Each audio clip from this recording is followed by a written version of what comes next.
Random House Audiobooks presents Life Stories, Profiles from the New Yorker, edited by David Remnick.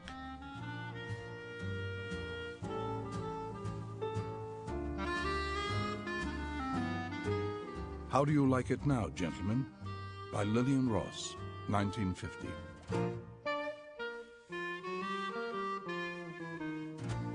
Ernest Hemingway, who may well be the greatest living American novelist and short story writer, rarely comes to New York. He spends most of his time on a farm, the Finca Vigía, 9 miles outside Havana, with his wife, a domestic staff of 9, 52 cats, 16 dogs, a couple of hundred pigeons, and 3 cows. When he does come to New York, it is only because he has to pass through it on his way somewhere else. Not long ago, on his way to Europe, he stopped in New York for a few days.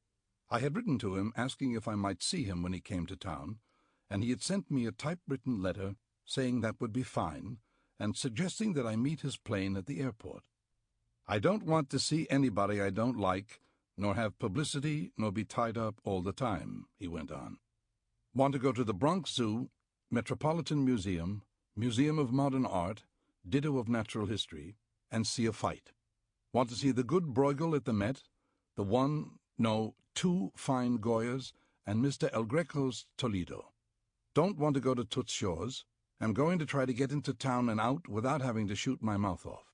I want to give the joints a miss. Not seeing news people is not a pose, it is only to have time to see your friends." In pencil he added, "Time is the least thing we have of." Time did not seem to be pressing Hemingway the day he flew in from Havana.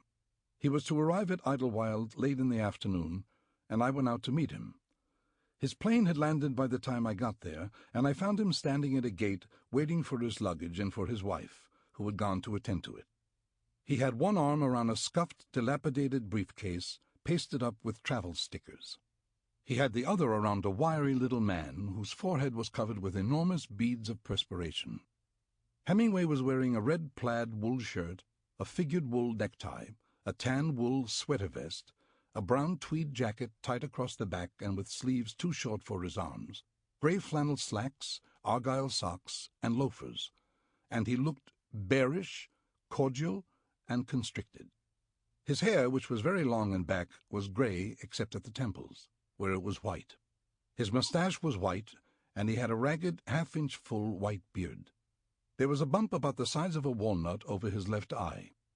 He was wearing steel-rimmed spectacles with a piece of paper under the nosepiece. He was in no hurry to get into Manhattan. He crooked the arm around the briefcase into a tight hug and said that it contained the unfinished manuscript of his new book, Across the River and Into the Trees. He crooked the arm around the wiry little man into a tight hug and said he had been his seat companion on the flight. The man's name, as I got it in a mumbled introduction, was Myers, and he was returning from a business trip to Cuba. Myers made a slight attempt to dislodge himself from the embrace, but Hemingway held on to him affectionately. "He read book all way up on plane," Hemingway said. He spoke with a perceptible Midwestern accent, despite the Indian talk. "He like book, I think," he added, giving Myers a little shake and beaming down at him. "Phew," said Myers. "Book too much for him," Hemingway said. "Book start slow, then increase in pace till it becomes impossible to stand. I bring emotion up to where you can't stand it, then we level off so we won't have to provide oxygen tents for the readers. Book is like engine. We have to slack her off gradually." "Phew," said Myers. Hemingway released him. "Not trying for no-hit game in book," he said. "Going to win maybe 12-0 or maybe 12-11. Myers looked puzzled. "She's better book than farewell," Hemingway said. "I think this is best one, but you are always prejudiced, I guess, especially if you want to be champion." He shook Myers' hand. "Much thanks for reading book," he said. "Pleasure," Myers said, and walked off unsteadily. Hemingway watched him go and then turned to me. "After you finish a book, you know, you're dead," he said moodily. "But no one knows you're dead. All they see is the irresponsibility that comes in after the terrible responsibility of writing." He said he felt tired but was in good shape physically. He had brought his weight down to 208, and his blood pressure was down too. He had considerable rewriting to do on his book, and he was determined to keep at it until he was absolutely satisfied. "They can't yank novelist like they can pitcher," he said. "Novelist has to go the full 9, even if it kills him."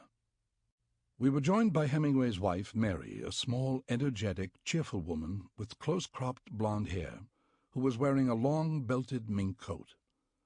A porter pushing a cart heaped with luggage followed her. "Papa, everything is here," she said to Hemingway. "Now we ought to get going, Papa." He assumed the air of a man who was not going to be rushed. Slowly he counted the pieces of luggage. There were 14, half of them, Mrs. Hemingway told me, extra-large Valpaks, designed by her husband and bearing his coat of arms, also designed by him, a geometric design. When Hemingway had finished counting, his wife suggested that he tell the porter where to put the luggage. Hemingway told the porter to stay right there and watch it. Then he turned to his wife and said, "Let's not crowd, honey. Order of the day is to have a drink first." We went into the airport cocktail lounge and stood at the bar. Hemingway put his briefcase down on a chromium stool and pulled it close to him. He ordered bourbon and water. Mrs. Hemingway said she would have the same, and I ordered a cup of coffee. Hemingway told the bartender to bring double bourbons. He waited for the drinks with impatience, holding onto the bar with both hands and humming an unrecognizable tune. Mrs. Hemingway said she hoped it wouldn't be dark by the time they got to New York. Hemingway said it wouldn't make any difference to him, because New York was a rough town, a phony town, a town that was the same in the dark as it was in the light, and he was not exactly overjoyed to be going there anyway. What he was looking forward to, he said, was Venice. "Where I like it is out west in Wyoming, Montana, and Idaho, and I like Cuba and Paris, and around Venice," he said. "Westport gives me the horrors." Mrs. Hemingway lit a cigarette and handed me the pack. I passed it along to him, but he said he didn't smoke. Smoking ruins his sense of smell, a sense he finds completely indispensable for hunting. "Cigarettes smell so awful to you when you have a nose that can truly smell," he said, and laughed, hunching his shoulders and raising the back of his fist to his face, as though he expected somebody to hit him. Then he enumerated elk, deer, possum, and coon as some of the things he can truly smell. The bartender brought the drinks.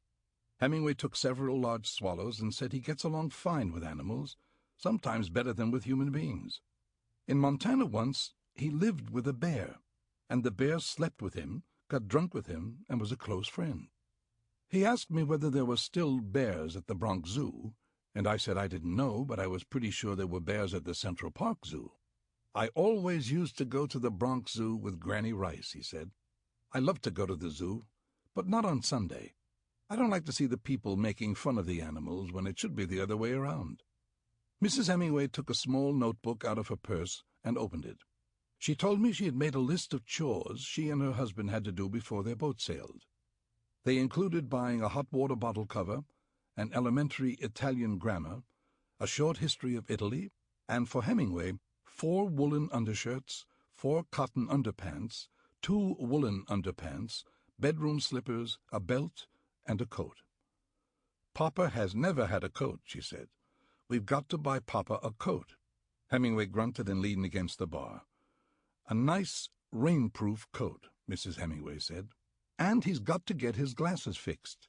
He needs some good, soft padding for the nosepiece. It cuts him up brutally. He's had that same piece of paper under the nosepiece for weeks. When he really wants to get cleaned up, he changes the paper." Hemingway grunted again. The bartender came up, and Hemingway asked him to bring another round of drinks. Then he said, "First thing we do, Mary, as soon as we hit hotel, is call up the Kraut." The Kraut, he told me, with that same fist-to-the-face laugh, is his affectionate term for Marlene Dietrich, an old friend, and is part of a large vocabulary of special code terms and speech mannerisms indigenous to the Finca Vigia. "We have a lot of fun talking a sort of joke language," he said. "First we call Marlene, and then we order caviar and champagne, Papa," Mrs. Hemingway said. "I've been waiting months for that caviar and champagne." "The Kraut, caviar, and champagne," Hemingway said slowly, as though he were memorizing. Sample complete. Ready to continue?